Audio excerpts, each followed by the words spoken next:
Hello, and welcome to another edition of our Insights with Category Leaders segment. Today, I'm happy to be joined by Daniel DeMeyer, who is the Director of Sales Strategy for Kellogg, and they are a key supporter of our Convenience Directions meeting. So thank you for your business, Dan. How are you? Very good. How are you? I'm doing well, thanks. So this has been a crazy year for convenience stores, especially coming out of the pandemic. How have your business results been so far this year? Well, this year, I think the whole industry and channel, particularly in Cstore, is doing unbelievably well. The demand is really strong. Our results, we're continuing to outpace the overall categories that we play in. So year to date through the end of July, we're up 13.4%. Wow. And we're outpacing the categories we play. So we play primarily in 4 key categories, and we're number 1 in 3 of those 4 categories. So if you look at salty, which is where our Pringles lives, Pringles year to date is up 21%, and we've been outpacing the category now for 4 straight years. So we've grown share by about 1 full point over the last 2 years alone.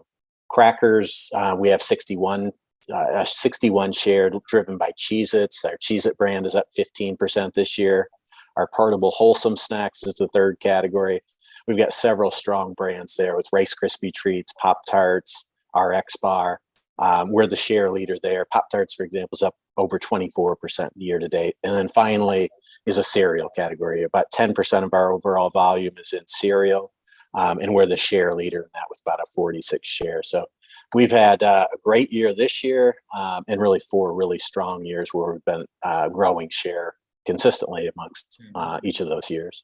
Outstanding. The Puffit Cheez-It, the Cheez-Its are awesome. I indulge quite a bit on those. So with all these strong numbers, what do you think is driving these results? Is it new products? Is it demand? I mean, obviously demand. Yeah, it's a combination. I would say it's really the strategy that we've had. And our strategy is not new, and it's really not that different from other impulse snacking manufacturers.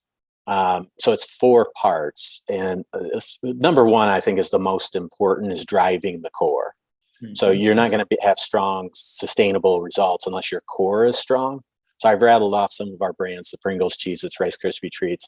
All of those brands have been really strong. And one of our strategies is we've identified amongst all the items that we have 45 key SKUs. They're high in velocity, high in ACV.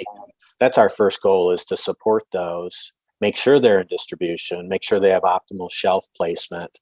And where we don't have distribution, we look to get distribution there. And we've been growing total points of distribution over the last 2 years.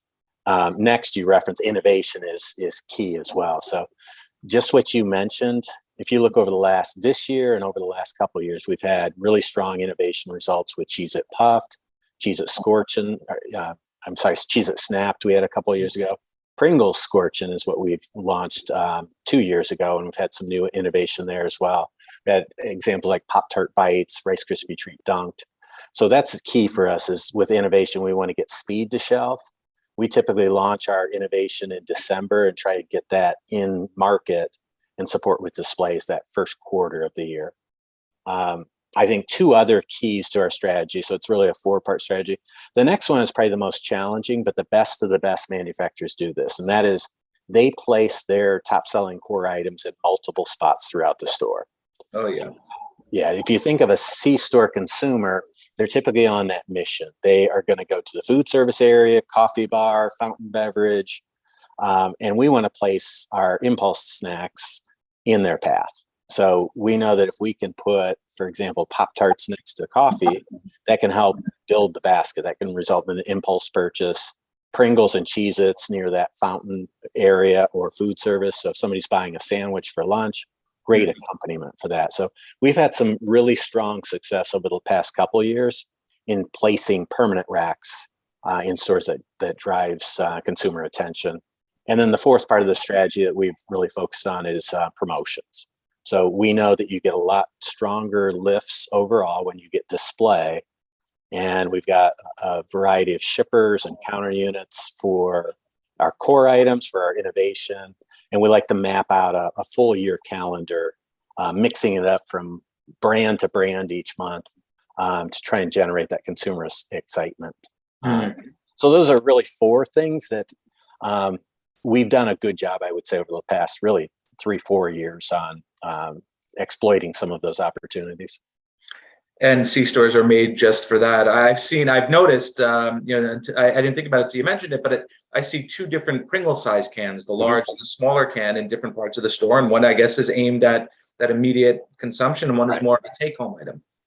It is, yeah. It's surprising to me because I think historically you would have thought the C-store consumer is focused on that $1 or $2 item. But I think over the past 5+ years, you've now seen items. So like our Pringles standard can is more of that take-home item, and it eclipses the $3 retail price point. So that's more for that. It can be more the sharing or take-home type item. Our large grab and go is it typically retails in that $169 to $189 range, and it really is good for that on the go. But we've seen that like meat snacks, and there's so many different categories now where they're selling products for $7.99 and up and having a lot of success. So higher penny profit. I saw a bag of meat snacks at my local Lowe's for $21. Yeah. So it's a high price point. But I love how you have the car cup holder market pointed on the potato chips. It just makes it so easy when the kids are in the front seat. Just it put them in the middle.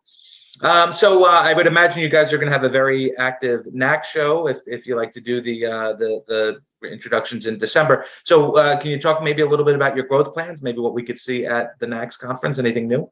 Yeah, we've got some new innovation coming up for 2023. We will have new RX AM bars. We've got 2 bars that go along with our core items. And these will be, they're a little different ingredients, where our existing core are dates based, which are kind of polarizing. Our X bar is really that really loyal consumer, but it's kind of polarizing. So not everybody is a fan of dates.